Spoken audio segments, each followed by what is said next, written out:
Where we're moving on now. We're moving on up to the east side. To a deluxe apartment in the sky. We're moving on up to the east side. We finally got a piece of the pie. Fish don't fry in the kitchen. Beans don't burn on the grill. Took a whole lot of trying just to get up that hill. Now we're up in the big leagues, getting our turn at bat. As long as we live, it's you and me, baby. There ain't nothing wrong with that. We're moving on up to the east side, to a deluxe apartment in the sky. We're moving on up to the east side. We finally got a piece of the pie. Alright, that's enough dancing once again. I got my cool 70s mustache growing for a day or so here. With the Jeffersons in mind, I got that moving on up vibe. Anyways, I've been watching a few movies in the last few weeks, and I thought I'd come on here and try to share them with you guys. First up, what do we got first up? Hellboy 2.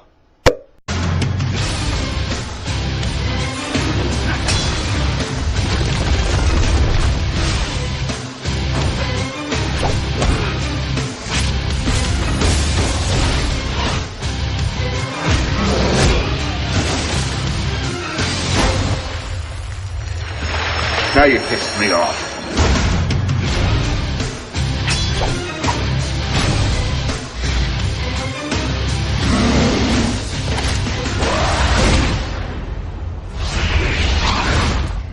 Oh yeah. Well, you know, I gotta say, this is a decent little series I got going on. I never really cared about Hellboy before. I never actually read the comic, which is surprising. I never gave the series any thought, but Ron Perlman, I think he really pulled it together for this series. You know, like, I don't know who else could have been stuck under that much plastic and red goo, but the guy is just, he's awesome with this. He's, last time, when did I see him last? It was in that Enemy at the Gates. That's when he was pretty cool too, as that sniper trainer. But in this one, you know, the guy, he must be about, I think I heard he was 50, 55 years old now. He's looking buff, and don't tell me that's plastic. I know it's the real deal, you curly man. Don't be telling me other things. I know with the muscles, when I see them, you know. Alright. Anyways, Hellboy 2, I give it mostly a thumbs up. A little bit too much fixation on the whole other world they got going on with the elves and the markets and all that. If I wanted to watch a fantasy movie about other worlds, I'd be watching Lord of the Rings. Or actually The Hobbit, because it's coming. You watch out. Alright, next up we've got, actually a pretty good documentary. It's called The Rape of Nanking. And do I have the book somewhere? Aha! Hold on. Alright. You can tell how badly I scripted this, right? Here it is, The Rape of Nanking, by Iris Chang. Anyways, decent book, better documentary. I guess this chick committed her life to researching basically what amounted to Japanese ripping apart and raping a city. And this was in the... now all of a sudden I'm going to try to remember when this happened. Let's say the 30s? Yes, it was in the 30s. I say that confidently now. Anyways, you know, in the West, so many people love to fixate on Japan. Oh, they got anime, and they've got Godzilla, and they got cute little booty girls and little high school dresses and stuff, and y'all are fantasizing about it. I understand that, because I like those dresses too. But there's a dark side of Japan's past, and a lot of people don't know about it. And so this documentary, well, check it out for yourself.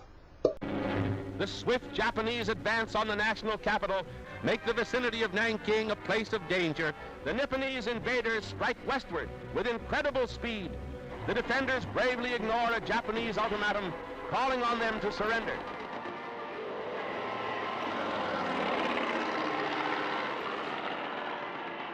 If you're getting the same sort of radio reports that we are, you are undoubtedly alarmed for our safety here. But we're a little concerned ourselves. Today's air raid brings our tally to 114.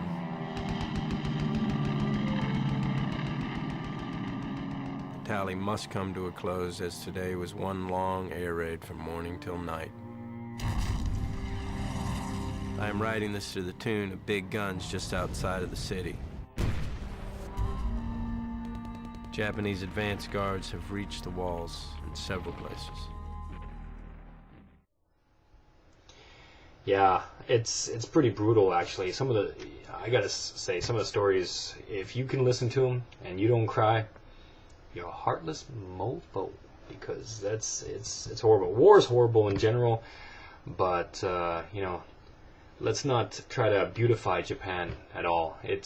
We want to think it's Bushido, who is a muscle, and it's a Japanese honor code and all that shit. Hell no, they were tearing shit up. So don't forget it.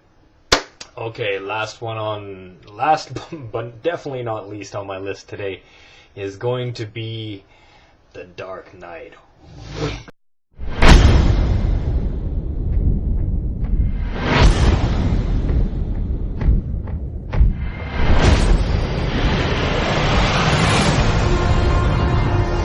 Where do we begin?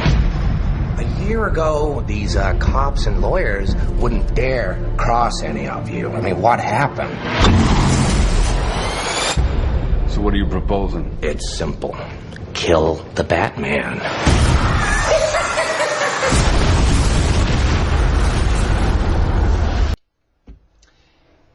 Yeah. Okay, I guess this is a Batman movie, but was Batman even in it? I freaking didn't notice him. All I could see was Heath freaking Ledger. Okay, I was gonna comment on the passing of young stars and stuff, but I'm not even gonna bother. I'm just gonna comment on his performance in this. Prior to, I'd kind of thought, Jack Nicholson, he tore that up in the 80s. I hated those whole Tim Burton things with Batman. I'm not a DC fan anyways. But Nicholson, he rocked. He did pretty well. Wait till they get a load of me. He's got that whole Nicholson vibe going on. Can't do it. Anyways, I was kind of scared how Ledger was going to do with this being basically his last performance, and holy freak, he ate Nicholson.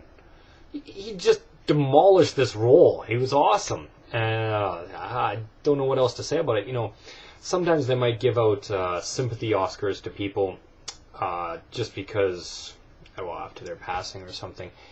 If Heath Ledger gets an Oscar for this, there's no freaking sympathy involved anywhere in there at all. Notice how I'm saying freaking? I'm trying not to swear for this, just in case my mom's watching. Yeah. I could see that he got into this role, and I gotta say, some of this movie, there was a lot of storylines that they were trying to tie in, and sometimes it got a little bit long. I don't know. Basically, when I was watching it, I kept saying, give me more of the Joker. That's what I wanted to see. And anytime that Batman came on, I was like, And he had that, Batman voice. It sounded so authentic. Yeah, it was crap that way, but no. Ledger. Anytime his face was in that screen, that was the movie, babe. So they could have cropped it down a little bit. It's a little long. Had to take a washroom break, but it's an awesome movie. So thumbs up there. So review. What do we got? Hellboy. Yeah, probably about 75%. 3 or 4 stars. Rape a Man King. For a documentary, I'd bump it up to 4.5 or something. It was pretty good. And Batman. Yeah, I'll give that a solid 5. You deserve it, man. Heath Ledger, good looking out, man. So, you can't really see my mustache much. Yeah, I'm going to move out with this 1960s, 70s vibe. We're moving on up. Well, we're moving on now. We're moving on up.